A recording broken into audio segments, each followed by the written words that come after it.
Ati. Enam. Ati. Enam. Enam. Especially air dingin, waduh enak banget. Apalagi habis makan soto kambing atau sop kambing. Waduh, minum air dingin. Wah, sempurna banget, bagus. 1 gelas sampai 2 gelas. Itu paling enak. Padahal itu paling salah. Karena nggak bagus. Karena pencernaan kita akan keganggu lagi. Balik lagi, kita habis makan, waktu kita makan, lagi kenceng-kencengnya makan siang. Nah, itu kan semestinya asam lambung bekerja untuk menghancurkan kita punya makanan. Nah, during menghancurkan gitu, kita minum air sebanyak mungkin 1-2 gelas sampai 3 gelas. Nah, asam lambungnya menjadi pudar. Balik lagi, mestinya asamnya 2, pH-nya 2, menjadi karena dapat air banyak, menjadi pH-nya 5. Nah, asam lambung memproduksikan lebih banyak asam lambung untuk menghancurkan makanan lagi. Itu yang cycle-nya yang salah. Menjadi kita punya asam lambung produksi lebih banyak daripada normalnya. Akhirnya menjadikan kita kembung, nggak enak. Aduh, kayaknya kembung, banyak e-nya, banyak asamnya keluar dari mulut. Ya ini karena proses kesalahan yang tidak normal. Punya proses asam lambung seharusnya keluar 10, karena ada air, jadi dia mesti keluar 20. Kebanyakan asam lambung untuk hancurkan makanan yang kita makan, hasilnya kembungnya kita punya mah, jadi kita kesana kebanyakan asam lambung, jadi makan obat untuk menurunkan asam lambung. Nah ini jadi kacau keseluruhannya. Ya. Nah kedua juga, karena asam lambungnya kurang bagus, keluarnya kurang asam, kurang banyak, jadi kita juga bisa meningkatkan insulin kerja lebih keras. Jadi akhirnya apa? Kita bisa meningkatkan darah kencing manis kita. Ya, jadi ini juga salah satu yang tidak baik. Nah, Pak kalau bilang ini nggak baik, itu nggak baik, habis makan nggak boleh minum. Gimana dong kalau saya lagi makan kan seret, nah ininya mulutnya. Boleh. Jadi waktu makan, jangan habis makan minum banyak air, nggak. Yang bagusnya adalah waktu makan, kan ada sup. Minum sup, cekukan dah tuh 2 sendok sup, makan lagi. Itu salah satu alternatif. Kedua, yang baik sesudah habis makan tunggu 1-2 jam baru minum air. Yang 1 gelas atau 2 gelas. Itu juga oke. Atau sebelum makan 40 menit kita udah minum air dulu. Lancarkan kita punya mahnya atau dicuci, dikuras dulu, bersih-bersihin dulu. Dengan air kita buangin kotoran-kotorannya atau detoxnya, baru kita makan. Waktu makan, minum sedikit sup, campuran sup sedikit-sedikit, ambil makan, sup. Sudah habis makan, diam. Tunggu 1 jam kemudian baru minum air. Nah, minum air itu yang proses yang cara yang benar. Nah, seringkali yang kelima ini melewatkan 1 gelas air sebelum tidur.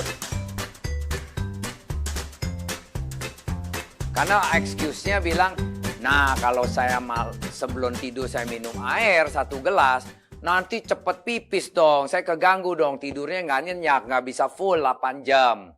Ya, itu teorinya. But sebenarnya itu juga nggak baik. Karena kenapa?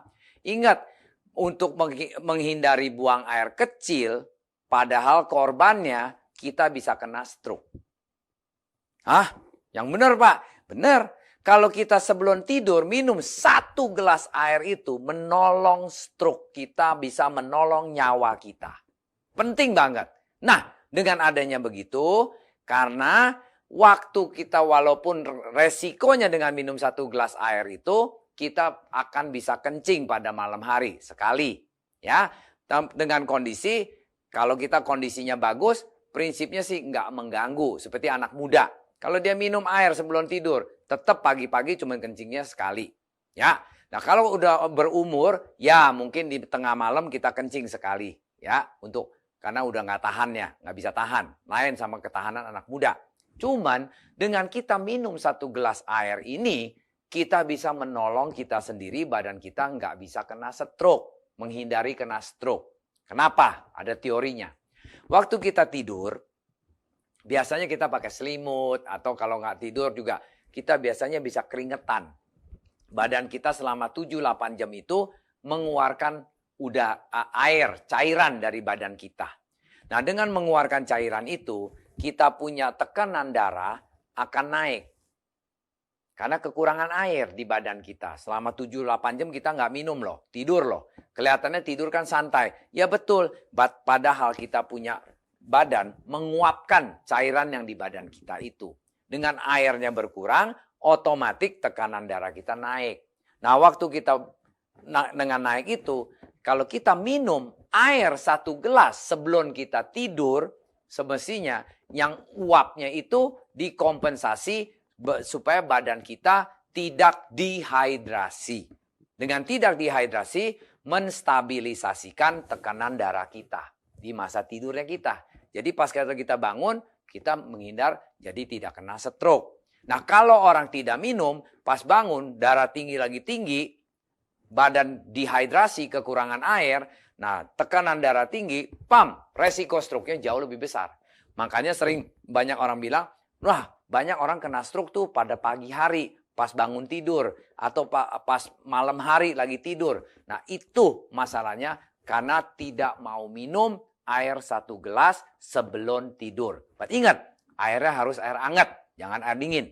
Ya, itu salah satu faktornya. Nah, ini ada research dari American Journal. Ya, di tahun 2002 dia bilang begini. Segelas air minum sebelum tidur akan meningkatkan sirkulasi darah dan mencegah serangan jantung pada pagi hari. Nah, ini research loh, bukan saya yang ngomong loh. Ya, kedua, 8 gelas air minum sehari bisa mencegah serangan jantung. Air dapat membantu pencegahan penyakit jantung yang fatal. Nanti kita bicarakan air terapi ya. Ini hari kita bicarakan dulu. Ini dari riset sudah ada 3 faktor tadi. Nah sekarang kita seringkali di malam hari lagi tidur nyenyak-nyenyak, mendadak mau kencing. Oke, kita bangun, kita pipis. Habis kita pipis, kita selalu balik ke ranjang lagi, tidur tanpa minum. Ini nggak boleh. Yang bagus adalah habis pipis, kita sebelum tidur ke ranjang lagi, kita harus minum 2 cekuk atau 3 cekuk, maksudnya glek air hangat. Makanya paling bagus di kamar ada air termos, kasih minum air hangat. Untuk apalagi orang yang udah usia 40-50 ya. Nah itu dengan minum air hangat, itu menghindari kena stroke pada waktu bangunnya. Karena kita ingat, udah malam dehidrasi, kita pipis lagi, buang airnya banyak, habis itu kita tidur lagi, itu akan naikkan tekanan darah tinggi kita. Kedua, di badan kita airnya udah kebuang banyak. Tidur dehidrasi, pipis dibuang lagi, badan kita berarti sudah kosong. Selama 6-7 jam itu nggak diisi air. Nah itu resiko kena serang jantung. Makanya paling bagus kalau kita lagi tidur, bangun, mau pipis, pipis saja. Habis pipis, minum air hangat, 1,5 gelas kek, atau berapa cengkuk air lah. Supaya kita mengkompensasi air yang banyak hilang itu diisi balik supaya badan kondisinya tekanan darahnya nggak naik menjadi stabil. Nah itu penting banget. Seringkali banyak orang kena stroke di malam hari ya gara-gara ini. Atau seringkali orang bangun tidur, pipis, habis itu jatuh, di kamar mandi. That's it, bye-bye. Nah itu kita menghindarinya dengan kebiasaan kita habis pipis, kita minum air hangat 1 ceguk atau 2 ceguk air hangat, baru tidur kembali, nanti baru bangun. Nah itu proses yang kita habit, yang kita harus biasakan mulai sekarang. Before it's too late. Nah ini semua riset, based on riset dari dokter-dokter luar biasa kan. Bila Anda suka video ini, kasihlah kami banyak jempol. Dan klik subscribe untuk ke video channel kami ini untuk informasi selanjutnya. Dan share kepada teman-teman kalau memang sedang mereka membutuhkan informasi air sehat, air hidup ini untuk mungkin kebutuhan keluarganya masing-masing. Dengan ada itu, kita juga kalau mau tanya informasi lebih lanjut lagi, silakan klik www.hydrofarm.co.id.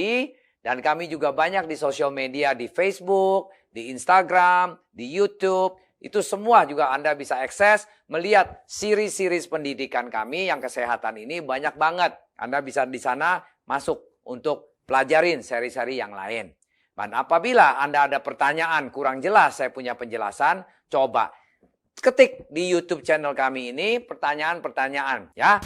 Good in, good out. Sampai jumpa.